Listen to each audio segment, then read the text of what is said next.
When you're trying to chart a course or a path for yourself, but nothing is going the way you need it to, it can be hard to see God's hand in the process. I felt that way about life for the longest while, and I've even felt that way about this podcast, to be honest. I originally sat to record this episode on November 3rd, the 7th anniversary of my grandmother's passing. Mm-hmm, dang near 8 months ago. But just a few days ago, I was crying and lamenting over how long this process has been taking. Is it me? Am I getting in the way? Am I self-sabotaging? Am I shrinking? All behaviors I've been known to display to avoid my bigness. But it turns out that wasn't the case. And it better not have been with all the work I've been putting in. As we settled down one evening and reflected on the events of our youngest daughter's first birthday, my hubby and I both realized why and how this episode wasn't ready to be released. The story I was trying to tell months ago wasn't completed yet. It had come full circle only moments before. In this episode, you'll hear me detail how I made a deal with God and my ancestors to put me on a path that I had long desired to be on. Except the specific way that they wanted me to take required me to do something I wasn't ready to do. Not once, but twice. Yet somehow, it led me to my biggest blessings, a cleaner heart, a steadfast spirit, deep healing, not just for myself, but for my maternal lineage, and above all, a renewed understanding of what true surrender really means. Welcome to Even in the Small Things, a place for believers and non-believers alike to meet, see, feel, and understand God. This podcast is here to help us realize how God is a part of everything, especially the small things. I'm your host, Jewelle. Join me in conversation to learn how I, along with some of my friends, mix the word with the woo to help us navigate parenthood, entrepreneurship, and Black womanhood. Whether you're pursuing creative passions or conscious parenthood, you will gain practical tools to help you discover the divine in everyday life. May this be a blessing unto you. Today's sacred text comes from the book of Jeremiah 29:11. For I know the plans I have for you, says the Lord, plans to prosper you, not to harm you, plans to give you a hope and a future. Dear God, you have my uninhibited yes. Here I am, Lord, use me. Use me as a vessel for your will, your word, and your way. When you call, may you find me ready and waiting. May I be clear on your desire for me and act immediately. Even when reality and circumstances tell me otherwise, may my faith match your order, Lord. Especially when I don't see how or see a way through. I will do my part, trusting you to do yours. May I always rise up to the occasion and never shrink out of fear. Respond to my feelings of insufficiency with your supremacy. Remind me that I am called and divinely equipped whenever I don't feel qualified. When I'm afraid, doubting, questioning, may I show up so that you can show out. May I not tarry or delay and show up on time to inherit my promise. I pray that I am sensitive to your will and the steps that you want me to take. Show me your glory, Lord, and encourage me. Strengthen me to make bold moves in faith. I trust you, Lord, with my desires, my future, my strengths, my weaknesses, and my life. I trust your vision more than I do my limited version. Bless me, O Lord. Show me your glory through visions and intuitive hits. Guide me toward your plans for my life in ways that I'm receptive. Show me where I'm holding back. Show me where my faith is weak and waning, and breathe life and inspiration into these places. I ask, Lord, that wherever you lead me, you provide a way. Support me financially, emotionally, physically, mentally, in all the ways. You know me, God. You know the life that I want to live, an abundant and prosperous one, with ease, joy, luxury, and opulence. So please bless me with that. I may be afraid, but I'm faithful. You have my yes. Use me, Lord. Fulfill your purpose through me and show me your glory. Amen. I wrote and prayed this prayer on June 7th, 2021. And 3 weeks later, my life was forever changed. You see, this prayer wasn't random or ad hoc. It was a culmination of all the silent whispers and deep longings that I had sent up for the better half of 2 years. So if I'm being fully forthcoming, I can say my life really began changing in 2019. Now, when I put it like that, the road that I've been traveling to this version of me, the path that has led to my becoming, to my unfolding, is long. And as long as it's been just as uneasy. I don't want to say difficult, but the best way for me to sum up the essence of this road is that it ain't easy, okay? But in order to share what my journey and its accompanying season of surrender fully entailed, as is my intention, I have to be as vulnerable as I can possibly be. The first step in that vulnerability is to reintroduce myself as who I truly am now: a wife, a mother, healer of self, generations, and ultimately, one day, my community. Believe it or not, these are identities that I had shied away from. But as life has shown me, in order to become the version of me that I was asking God to allow me to become, I had to become these things as well. The funny thing is, God told me that before, but I thought that I could outrun, outplan, outbuild, outwork the plans He had for me until I prayed that prayer.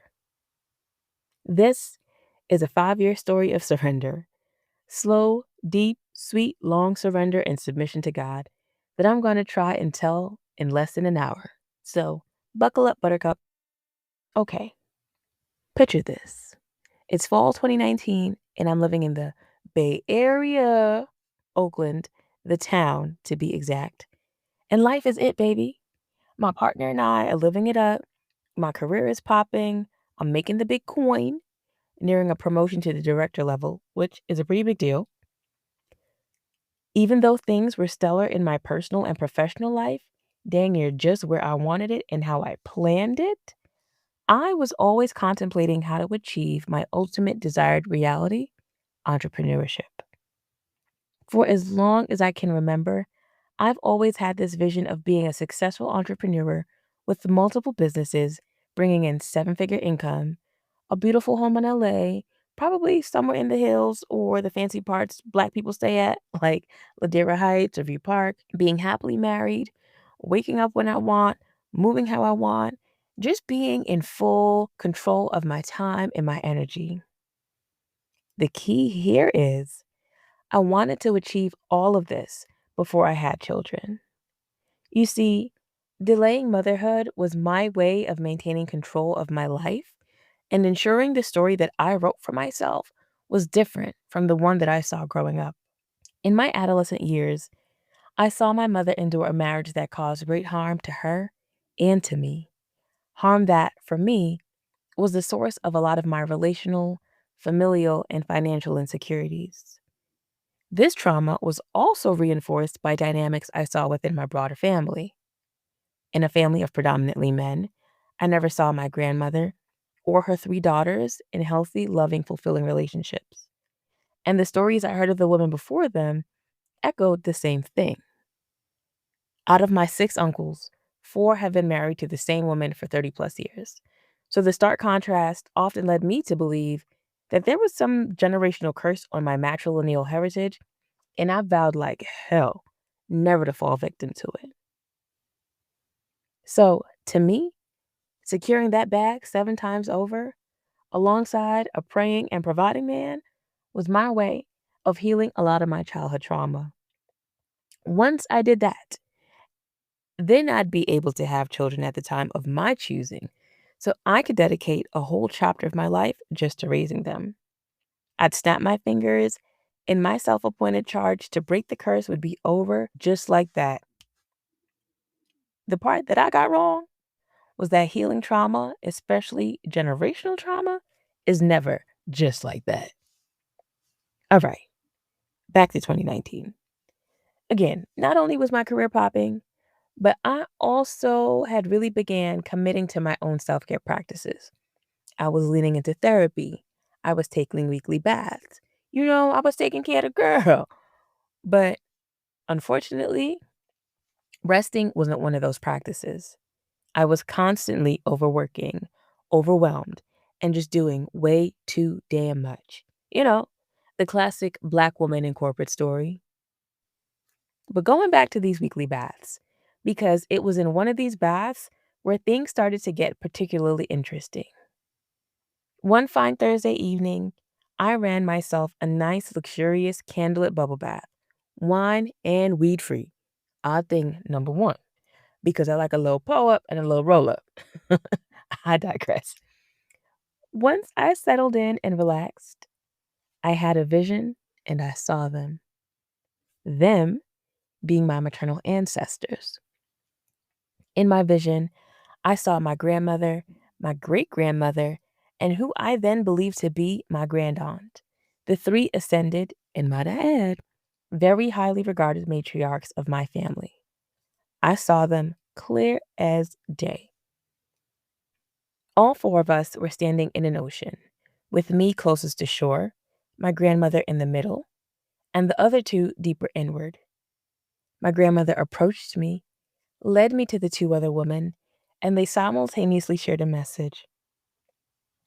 Rest, slow down, take care of yourself. Honor us by honoring yourself.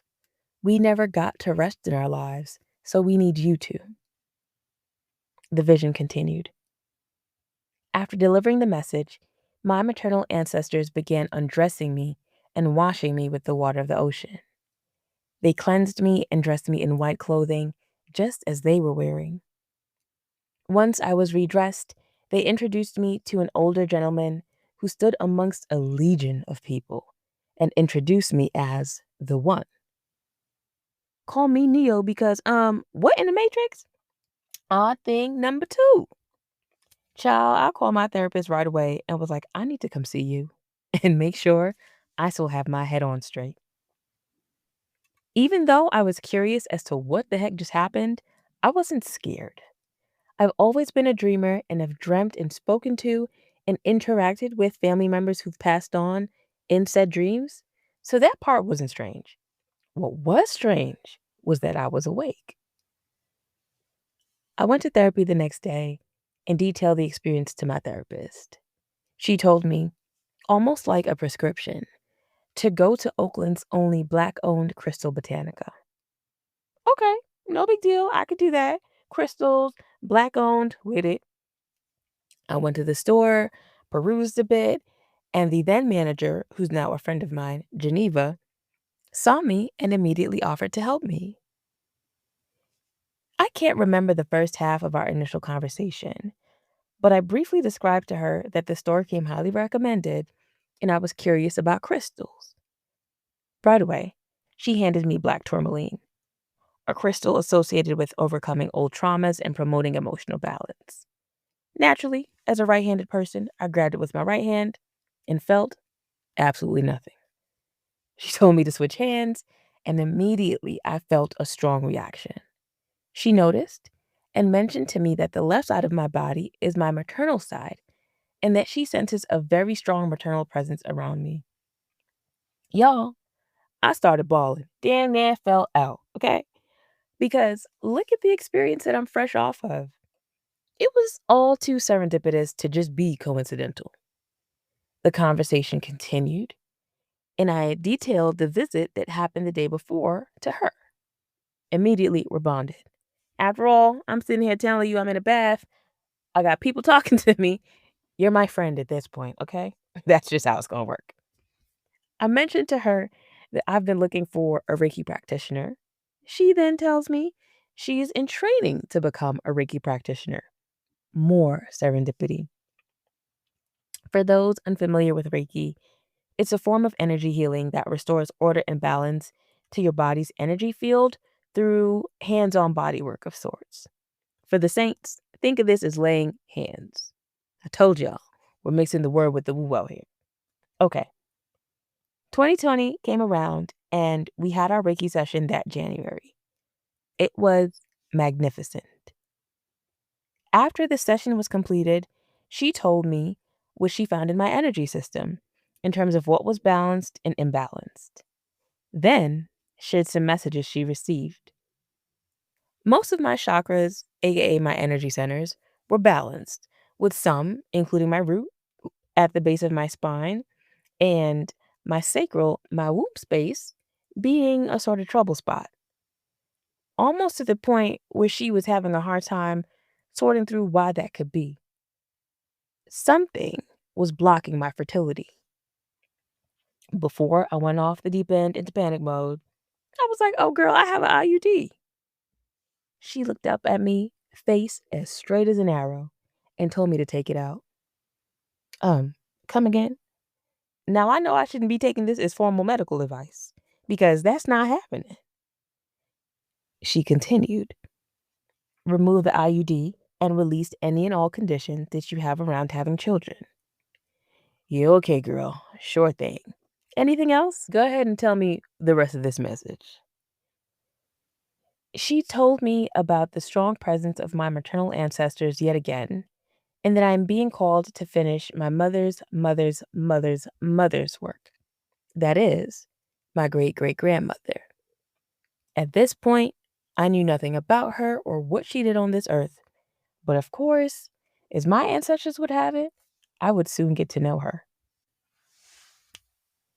I thanked my friend and went on my way. This experience became the catalyst for spiritual, personal growth, and renewal in my life. I started a new job a few days later that ultimately went fully remote because of the pandemic. My remote status allowed me to spend more time in my wellness practices. My morning meditation and devotional time more than tripled. I got back into journaling and spent more time praying and reading my Bible. I've always had a relationship with God, but this time I had a whole new level of spirituality. With this heightened level of spirituality, some latent gifts came online. Some fruit to the spirit was in your girl. I started having very clear sentient, very clairvoyant, very clairaudient experiences. I would see, feel, and hear things that I knew were directly coming from the spirit realm. A series of dreams and prophetic experiences ensued. Dreams where angels told me I'd soon carry a child. Now, I'm not claiming to be Mother Mary, so don't pull up on me, all right? I'm just saying, if angels have been going around telling people what's in their rooms, it could be possible I got a little message too, all right? But in all honesty, I'd wake up from these dreams and hope that that wasn't the case anytime soon, because that's not how my plan was laid out. Any of the revelations, I'm here for. But for that, leave a message after the beep. I'd also get these divine downloads and meditations, one of which came with the instructions to start my business Welcome. Now, you know I was all about that. I knew that I didn't just want wellness and spirituality to be a quick part of my day, but rather how I spent my days. At this point, it was fan me off hot, hot, hot, hot, baby, because all I needed was God to tell me how to be my own boss and get to these coins doing something that I genuinely loved doing. I decided to capitalize on the momentum of these experiences and really start investing in myself, personally and spiritually. I enrolled in an individual coaching program that's centered on breathwork and meditation. Of course, within this program, session after session, who am I seeing? My maternal ancestors. Session after session, here comes my granny handing me two children. It started to bug me out a bit, honestly, but even though they caught my attention, I still wasn't paying these dreams and visions no mind because it wasn't what I wanted to see. In June 2021, about a week after I prayed that prayer, I was in a deep meditation in my third and last coaching session when I had one of my most vivid visions yet. My mind's eye went dark, like movie screen dark. And then suddenly, I'm shown a placenta. If you've ever seen a photo of a placenta or seen one in real life, you can see how the pattern on it looks like a tree. The placenta then morphed into an actual tree, which I saw myself sitting in front of, and like clockwork, my ancestors appeared between the tree and I. They're kneeling down, reaching out their hands to pick me up and support me, holding me up underneath the tree. The scene changed and just centered on my grandmother in a portrait style vignette. Then, boom, the scene in the vision changed again. It went from my grandmother to the most vivid, detailed tiger that I've ever seen. Just like the bathtub vision before, I wasn't asleep, so there was no way I could write off what I just saw as just a dream. But hey, at this point, even my dreams aren't just dreams, so there was definitely something to it. What did I do? Go run a bath and text my friend Geneva from the crystal shop, because who and what else would help me make sense of this? As I awaited my friend's response, I fell back into a meditation in the bath, and I heard my ancestors giving me very clear instructions to attend an upcoming breathwork and integrative energy healing training in LA. I was familiar with the training and had interest in attending, but I penciled that possibility into my plans for several months down the road, if ever at all. However, the prompting was so clear, I couldn't ignore it. I said, God, if you want me to go, give me a clear sign. Child, not even 10 minutes after I whispered up that prayer, my phone goes off. It's Geneva with a full-fledged explanation of my vision. At this point in time, Geneva, my maternal ancestors, my spirit guides, shoot, my entire spiritual team has just had enough about me. I know they're all saying this girl is hard-headed. Hard-headed is all types of hell because, of course, the message that Geneva delivers is once again the same message that I've been getting for years. Starting with the vision of the placenta, Geneva says, you need to release control. Release all the conditions that you feel have to be met in order to birth children, because now's the time for you to do so. And you need not worry about anything. These conditions that you've placed on having children, like being super wealthy, being set in your career, and having every type of material thing you want to have in place before you bring these children forward, let it go. Just let it go. Release it. And of course, she asked, do you still have that IUD? Take it out. And of course, I'm still reluctant, hesitant, in disagreement. Not the time, ain't happening, not something I want to do yet. But then she said to me, even if it's not time for me to birth actual children, having this fertility blocker of sorts is still blocking whatever else I need to birth into this world from coming forward. So even if you don't birth children now, Jewel, you removing this will allow you to birth your offerings. It'll allow you to birth your purpose. It'll allow you to birth all that you're meant to do and be in this world in a more connected and ease-filled way. Okay, continue. I like the sound of that part right there. Geneva continued her decoding of the tiger, which I'll quickly summarize here. 1. Get ready for a new adventure and prepare for dramatic changes that are coming. There's a big opportunity coming up, and when it does appear, I need to be ready to pounce on it. Long story short, stay ready so you don't got to get ready. 2. Seeing tigers appear as your animal mean that you're naturally clairvoyant and have the gift of prophecy and visions. Okay, well, that tracks. Seeing all the visions and things that I've been experiencing up to this point. 3rd, here comes the icing on the cake. Tiger energy means you are a healer. And due to strong tactile sensitivities, your best vehicle for healing is body work. I know y'all can't see me right now because I'm not doing video yet, but my eyes are closed and I'm just fluttering my eyelashes because, well, thanks for the clear sign, God. Heard you. Let me go ahead and sign up for this training, just like you told me to do. Now there's urgency. Now there's pep in my step. Now the ancestors can't call me hard-headed anymore because I'm trying to do what they're telling me to do. But of course, As I'm trying to purchase a ticket to attend the training in 3 weeks, I'm running into plenty roadblocks. I go to buy the ticket. It's all sold out. No one else can sign up. The button's not even working. Okay? I can't even add it to cart. I emailed the general email address that's on the website. Got no response. I tried to make up an email address, like maybe first name, last name, to try to get in touch with the person running the training directly. Got a bounce back. So I go to message her on IG. I sent her a DM. And as luck would have it, Milana Snow, the person hosting the training, kindly responded. We would love to have you here, and I wish we could have you here, but we're at maximum capacity. Like maximum capacity. I'll add you to the wait list and have my community manager reach out. When the community manager reached out, she literally said to me, You're on the wait list, but don't count on it. In true New York fashion, I was like, Yeah, all right, bet. Don't count on it. Do you know who sent me? Try and reject me all you want, but God told me to do this. So, see you in LA, girl.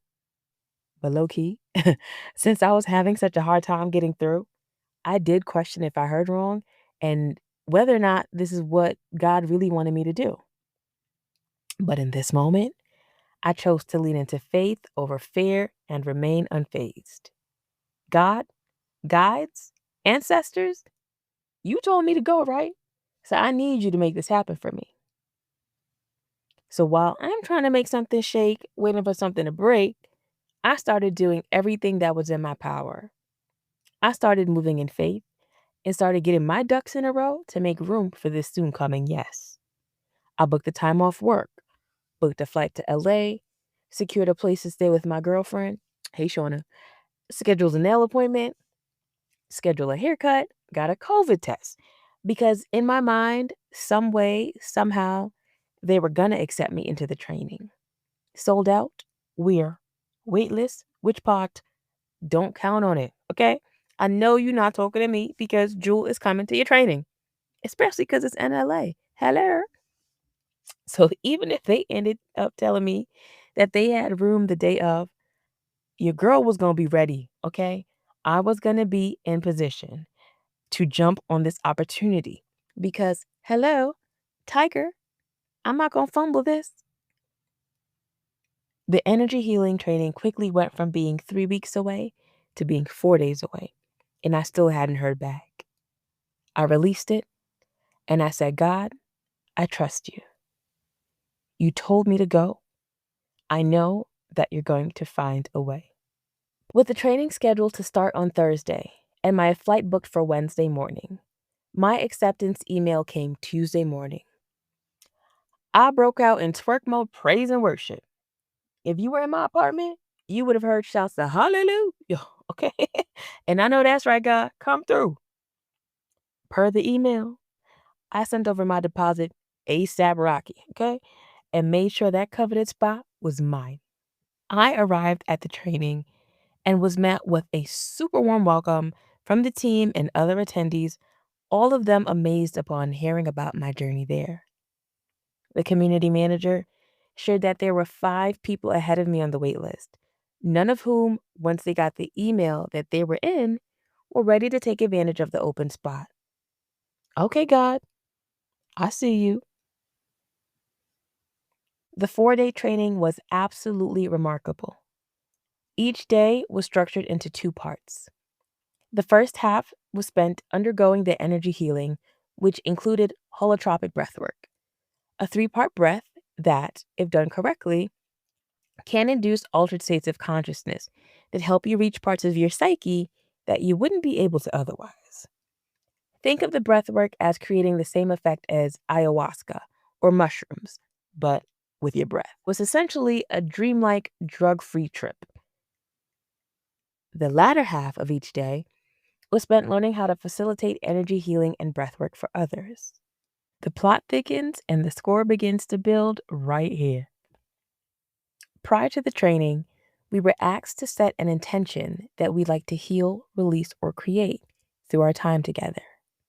Mine was to take the limits off so that I could expand and bravely walk into my purpose. I knew that I was on the brink of greatness, and I didn't want to shy away from it. I wanted to shake off everything that was holding me back and stopping me from becoming the version of me that I knew myself to be. I needed God to take the limits off so I could step into my quote unquote bigness. On the first day of the breath work, I felt my grandmother's presence as strongly as if she were physically beside me. She appeared as a guide, letting me know that I was safe. Once I established my safety, I continued the breath work and went deeper. I met other ancestors who each gave me their own message for either myself or for other family members. In an attempt to make sure I wasn't tripping, I cautiously delivered those messages, and folks confirmed that they were correct. You know, I'm talking about things that I wouldn't have otherwise known about, things that predate my existence proved to be right. So everything that I was experiencing was real. One of the ancestors I connected with was my mother's mother's mother's mother. That's right, my great great grandmother. Remember whose work I was told to continue? Her. She revealed herself to me as a healer and told me the type of person she was as a woman. She also told me she was not the source of the generational trauma that existed within my maternal lineage. The trauma came after her, and she needed my help in removing it and healing it. Huh. So that responsibility that I felt to reverse the curse wasn't self appointed after all. That's why y'all told Big Fella that I was the one. Okay, it's all getting clearer now. She took her time and showed me how the trauma in my maternal lineage manifested itself as unhealthy relationships with men, a lack of emotional intelligence, hyperindependence, a scarcity poverty mindset with money and finances in particular, root chakra issues, and falling short of their purpose and fullness as women. Everything that made up my biggest fears. Their anthem was some version of I don't have it. My foremothers were forced, whether by curse or circumstance, or both, to primarily operate in masculine energy because they had to be and do it all for their families. They had to provide, parent, and push through all on their own. They weren't able to exist in their divine feminine energy and therefore honestly struggled with things like intimacy, vulnerability, emotional well being, and in essence, had to be more dominant, more assertive, more rigid. So whether it was time, energy, extra money, or someone to share the load with, they legit didn't have it. Not only did they struggle in their relationships with men, but they struggled in their relationships with one another. The bond between mothers and daughters, sisters and sisters, were either strained or completely severed in some way. The generational trauma also took the physical form of issues with their sacral chakras. Women in my family have experienced very painful periods, fibroids, and several miscarriages. So much so, I was told to almost expect to miscarry if I ever became pregnant. It was now on me to heal all of this. I remember in my initial Reiki session 1 year prior, my root and my sacral chakras were the main ones showing up unbalanced in my own system. So that tracked. In my breath work, I was able to meet all of this trauma, and clear it out from myself and from my lineage, spiritually and energetically. But of course, like these things work on the different planes, in order to make it complete and really real, I would ultimately have to do so in the physical plane as well. So, since deep healing never occurs just like that, the only way to move through it was to go through it, which is why they were asking me to bear children. According to my great great grandmother, who I now lovingly refer to as Mother Francis. My role as a healer is dependent and inextricably linked to my role as a mother. And in order for me to do this work that she wants me to do, in order for me to step into the healer role that I've been called to embody, I'm going to have to be a mama myself. So this time, that message that I've been having a hard time hearing from everybody else, she told me directly. Release the conditions. Everything that I'm desiring and working toward is going to happen, just not in the way that I think it's going to happen. The conditions don't have to be met in order for the thing to be. Sometimes, and I'm realizing honestly and truly most times, if not all the time, the thing has to be in order for the conditions to be met. After hearing about the work they want me to do, how I need to do it, and what I need to focus on from my ancestors, I then heard directly from God. On the third and fourth day of the training, I felt like I met God. I felt cradled and carried by God. Never ever in my life have I felt such safety. My experiences were so majestic and spirit filled. In one specific experience, God asked me to walk out on water and show him my faith. In my mind's eye, I could see myself doing this. And every time I took my eyes off God, every time I looked down and checked the floor, fear stepped in. Then God took it even further and told me to take a literal faith walk and leave my job. Excuse me, Lord. Say what now? God told me it was the time to make the leap to entrepreneurship. Trust that it's the time and believe that God would meet me right where I want to be. On the heels of those instructions, God showed me visions of my dreams being fulfilled, living in a beautiful home in LA, thriving in my relationship, flourishing in my businesses, all in a way that made me feel autonomous over my time and energy. A literal fulfillment of my heart's desires. However, in order to step into and take hold of my desired reality, I had to cross over a threshold into the unknown. In the breathwork, I could see myself trying to cross over, but I was met with force, resistance. It wasn't a hop, skip, and a jump. It took effort, perseverance, and sheer belief that I needed to break through. And so I did. I closed out that training in that month of June 2021, astonished, hopeful for what's to come, and just flat out ignorant of just exactly what God's path had in store for me. I prayed for months after the training to verify and confirm all that I was being told to do. Just like the same way I had to confirm that my messages from my ancestors were real, I had to confirm that the message I was getting from God was real. Because if I'm about to upend my life, God, you got to make sure, okay? I confirmed that I needed to leave my job before the end of the year. The urgings were so strong that I felt like if I didn't, that I was betraying my soul and I was going to die a spiritual death. I could not and would not go against what God was telling me to do. So I did it, y'all. November 15th, 2021 was the last day of my corporate career.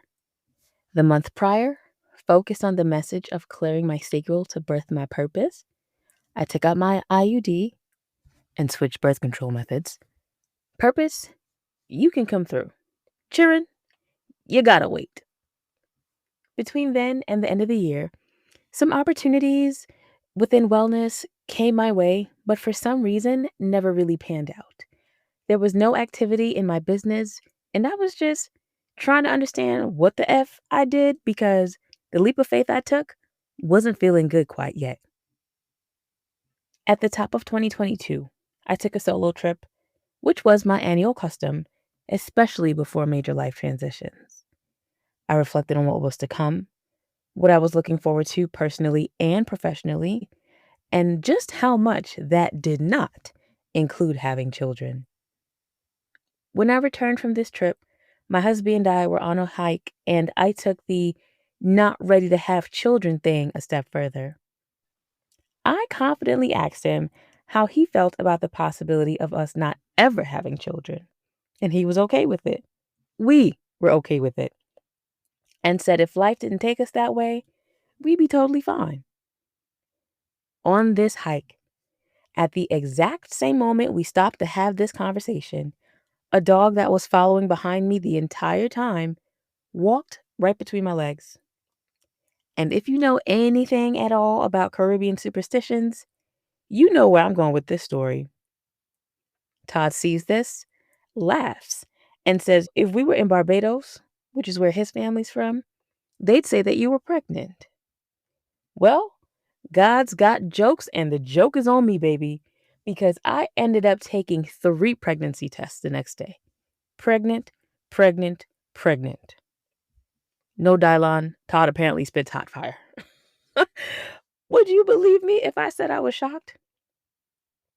Because, like, if the ancestors and God told me what was coming, why did I not believe them?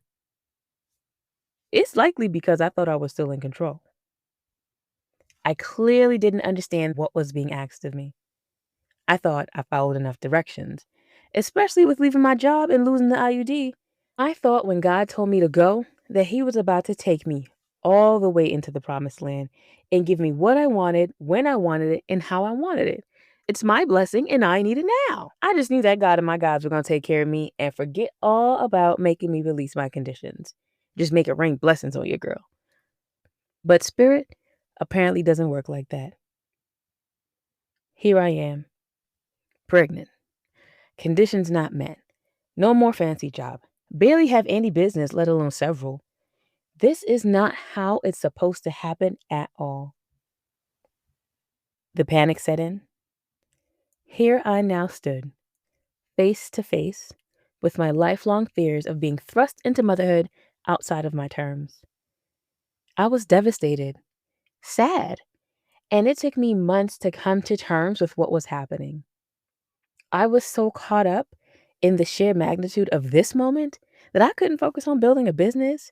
Not to mention, I was told my pregnancy was high risk and that if I didn't undergo certain interventions, I might risk a stillbirth. Damn. Here it is, the curse. I thought I escaped it. Purpose unfulfilled, pregnancy shaky. I'm right in the middle of it. The only thing that calmed me and reassured me outside of my partner was the promises of God and all the revelations and visions that I had written down. Ultimately, God and my ancestors had their way as I had a healthy, full-term baby girl delivered intervention free. Okay, that part of the curse averted. As time went on, savings dwindled and investments stalled. Naturally, I began singing the song of my ancestors. I don't got it. I don't have it. There were times where I'd be in tears because I literally felt like I was living in the reality that I was trying so hard to avoid. Everything that I was being asked to endure was directly pressing on some wound or some childhood trauma that I had. Again, trauma that was the source of my own hyperindependence and my deep need to provide for myself. All of my nervous system's alarms were going off because the little girl in me really truly sensed danger.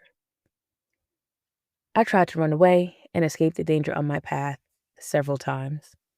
I needed to go right back to Egypt. I needed to go right back to the corporate world so that I could make money and find safety and security in the way I knew how. But no door would open. None. I mean, companies where I already worked had a fantastic reputation, teams I already served on, deep connections within my network. Nothing.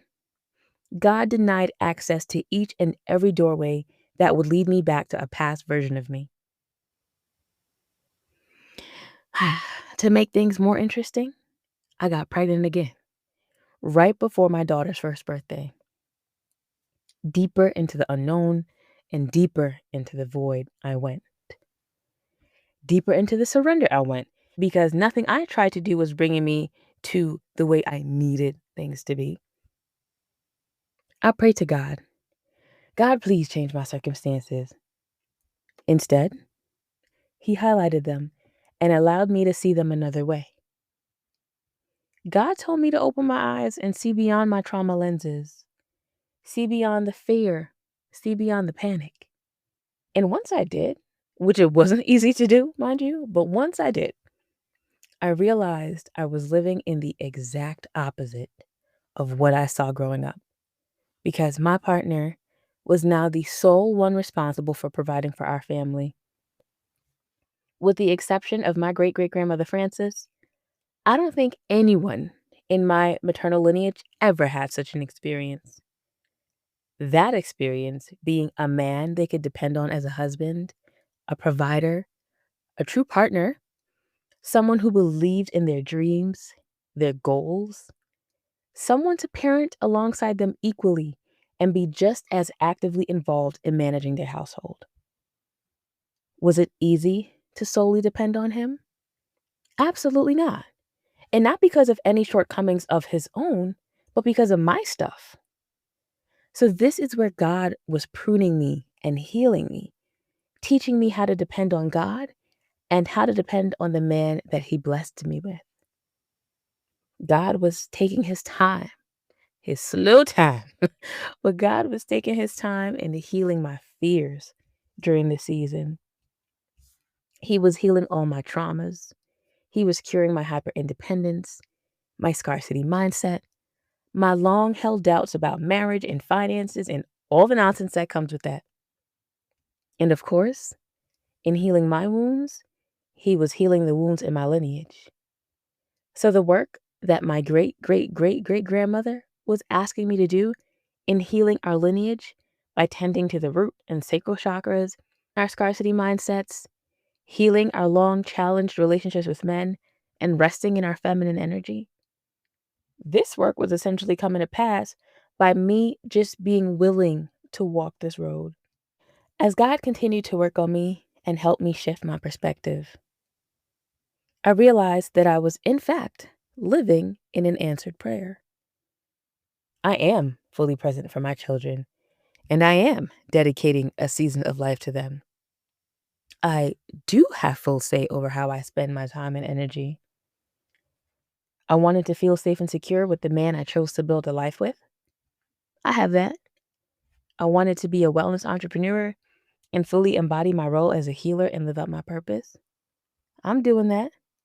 It feels slow and stagnant sometimes, but I'm doing it. My path is still unfolding and I'm still becoming, but the way God is leading me has brought me so much growth, strengthened my faith, and healed wounds that I believe to be irreparable. I now see why I had to do the thing to be the thing and not be the thing in order to do the thing, just like God and my guides have been telling me for years. Just a few days ago, on my youngest daughter's first birthday, who I intentionally gave the name Frances to, I witnessed everything come full circle. I sat in my home with my two daughters, my youngest sister, my mother, and her two sisters, all of whom hadn't shared space since my grandmother died 7 years ago. I listened to stories of loss and grief, and then I watched them laugh and smile.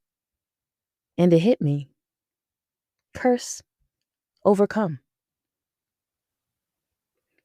I don't know if what I've been asked to do is fully complete, but I do know that as I continue to surrender and really accept God's way over my own way, I see just how much the work that I'm being asked to do in this season is, in fact, connected to my identity as a mother, to my identity as the healing and holing version of myself.